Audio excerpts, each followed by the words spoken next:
بڑی زبردست حدیث ہے جی، بڑی رکت انگیز حدیث ہے. اس کو ورڈ بائی ورڈ پڑھنے کے مزہ، میں آپ کو ورڈ بائی ورڈ پڑھ کے سناتا ہوں. معاذ ابن جبل کہتے ہیں کہ ایک روز رسول اللہ صلی اللہ علیہ وآلہ وسلم ہمیں نماز فجر پڑھانے کے لیے تشریف نہ لائے. قریب تھا کہ ہم سورج کے طلوع ہونے کا مشاہدہ کر لیتے، یعنی بالکل سورج طلوع ہونے کے قریب تھا. پھر آپ صلی اللہ علیہ وآلہ وسلم بہت تیزی سے تشریف لائے، چنانچہ نماز کے لیے اقامت کہی گئی اور نبی علیہ السلام نے بڑی مختصر سی نماز فجر پڑھائی.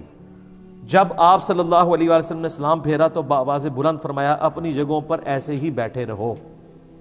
پھر آپ صلی اللہ علیہ وآلہ وسلم نے ہماری طرف متوجہ ہو کر فرمایا، میں ابھی تمہیں بتاتا ہوں کہ میں تمہیں نماز پڑھانے کے لیے کیوں نہیں آیا، یعنی میں اتنا لیٹ کیوں آیا، اس کی ریزن بتاتا ہوں.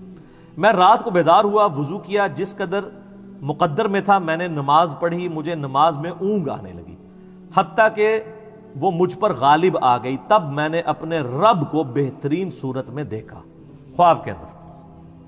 کائنات میں ایک ہی ہستی ہے جس نے اللہ کو دیکھا ہے، وہ نبی علیہ السلام ہے، اور وہ بھی خواب میں. ہاں، جنت میں سب لوگ دیکھیں گے لائیو انشاءاللہ، جیسا کہ اس کی شان کے لائق ہے. تو کہتے ہیں میں نے اپنے رب کو بہترین صورت میں دیکھا، چنانچہ میرے رب نے مجھ سے فرمایا محمد صلی اللہ علیہ وسلم. میں نے عرض کیا میرے رب میں حاضر ہوں. فرمایا فرشتے کس چیز کے بارے میں بحث و مباحثہ کر رہے ہیں؟ میں نے عرض کیا میں نہیں جانتا. یعنی خواب میں انہوں نے دیکھا کہ فرشتے کو آپس میں گفتگو کر رہے ہیں، لیکن نبی علیہ السلام کو آواز نہیں آ رہی تھی، صرف ان کی آپس میں بحث و تکرار نظر آ رہی تھی. تو کہتے ہیں میں نے کہا یا اللہ میں نہیں جانتا. اللہ تعالیٰ نے 3 مرتبہ ایسے ہی فرمایا. پھر آپ صلی اللہ علیہ وآلہ وسلم نے فرمایا میں نے اپنے رب کو دیکھا کہ اس نے اپنا ہاتھ میرے کندھوں کے درمیان رکھا، حتیٰ کہ میں نے اس کے انگلیوں کے پوروں کی ٹھنڈک اپنے قلب اور سینے میں محسوس کی. یعنی یہ ہاتھ جیسا کہ اس کی شان کے لائق ہے، دونوں شانوں کے درمیان رکھا تو میں نے اپنے سینے میں اپنے رب کے ہاتھ کی ٹھنڈک محسوس کی، اور میرے سامنے ہر چیز واضح ہو گئی اور میں نے پہچان لیا. یعنی وہ جو فرشتوں والا معاملہ تھا وہ غیبی خبر اللہ تعالیٰ نے ٹرانسفر کر دی. پھر اب اللہ تعالیٰ نے دوبارہ پوچھا محمد، میں نے عرض کیا میرے رب میں حاضر ہوں. فرمایا مقرر فرشتے کس چیز کے بارے میں بحث کر رہے تھے؟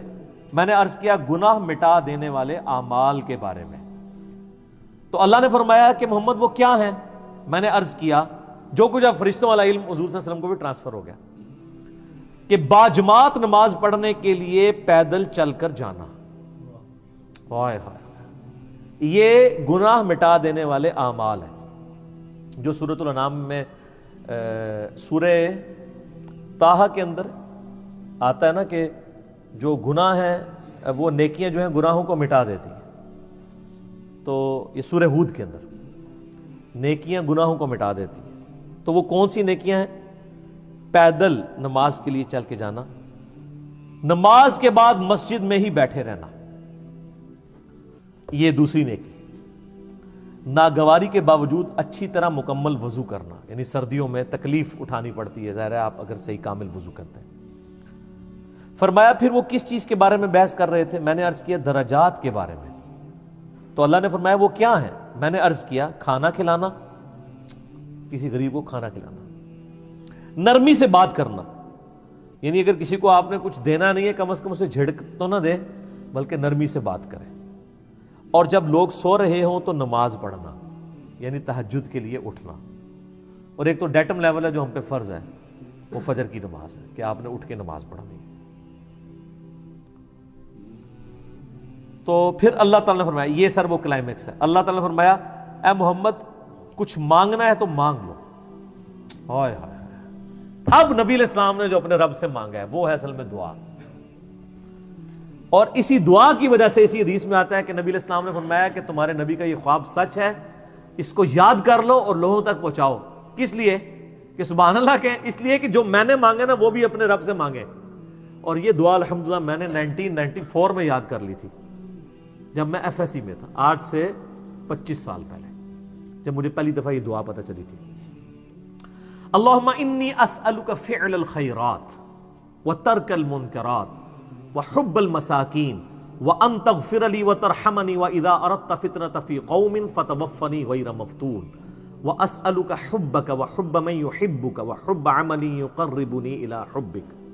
اللہم انی اسألک فعل الخیرات، اے اللہ میں تجھ سے نیک اعمال کا سوال کرتا ہوں کہ میں نیک اعمال کروں، وہ ترک المنکرات اور تمام گناہوں کو چھوڑ دینے کا سوال کرتا ہوں، وہ حب المساکین اور مسکینوں کی محبت. یعنی جو کچھ فرشتوں کی بحث تھی اور حضور علیہ السلام نے جواب دیا، اسی وقت آپ نے اس کو دعا بنا لیا. وَأَن تَغْفِرَ لِي وَتَرْحَمَنِي، اور یہ کہ تو مجھے بخش دے اور مجھ پہ رحم فرما. وَإِذَا أَرَدْتَ فِتْنَةَ فِي قَوْمٍ فَتَوَفَّنِي غَيْرَ مَفْتُونٍ، اور اگر تو کسی قوم کو فتنے میں مبتلا کرنے کا ارادہ کرے تو یا اللہ مجھے فتنے سے بچا لینا. لوگ تو کہتے ہیں نا جی وہ اللہ تعالیٰ سے یہ دعا نہیں کرنی چاہیے، اللہ تعالیٰ سے کہنا چاہیے صبر مانگنا چاہیے. نہ، اللہ تعالیٰ سے پہلی دعا یہ کرنی چاہیے کہ اللہ تعالیٰ ہمیں فتنے میں مبتلا ہی نہ کر. اور اگر تو نے میری ڈیسٹنی میں لازمی رکھا ہے اس آیت کے تحت کہ وَلَنَبْلُوَنَّكُمْ بِشَيْءٍ مِّنَ الْخَوْفِ، تو پھر اگر مجھے یہ کرنا چاہتا ہے تو پھر مجھے ثابت قدم رکھ. پہلی دعا یہ ہے وَإِذَا أَرَدْتَ فِتْنَةَ فِي قَوْمٍ فَتَوَفَّنِي غَيْرَ مَفْتُونٍ، اے اللہ مجھے فتنوں سے بچانا. اللہم انی اسألک حبک، اے اللہ میں تجھ سے تیری محبت کا سوال کرتا ہوں. وحب من یحبک، اور میں ہر اس شخص کی محبت تجھ سے مانگتا ہوں جس سے تو محبت کرتا ہے، یعنی سارے انبیاء کی محبت، اہل بیت کی، صحابہ کی، نیک لوگوں کی.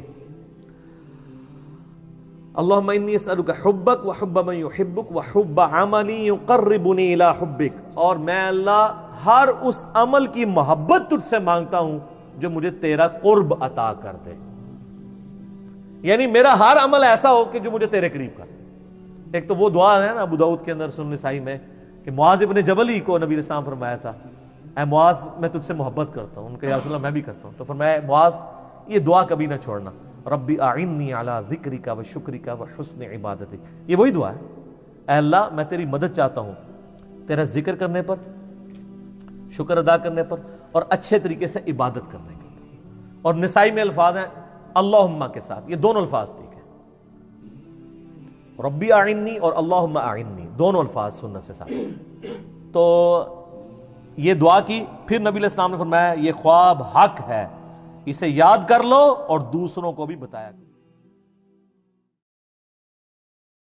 بچھڑ گیا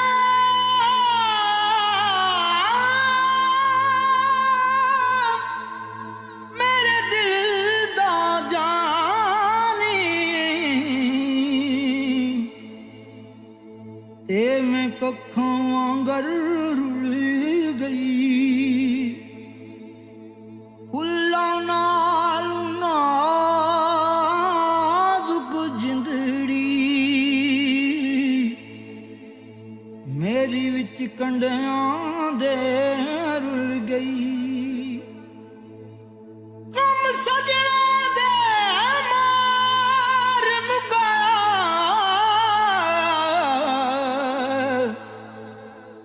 تے میں اتھروں بن کے ڈل گئی. ایک مایا تیری یاد نہ بھلدی،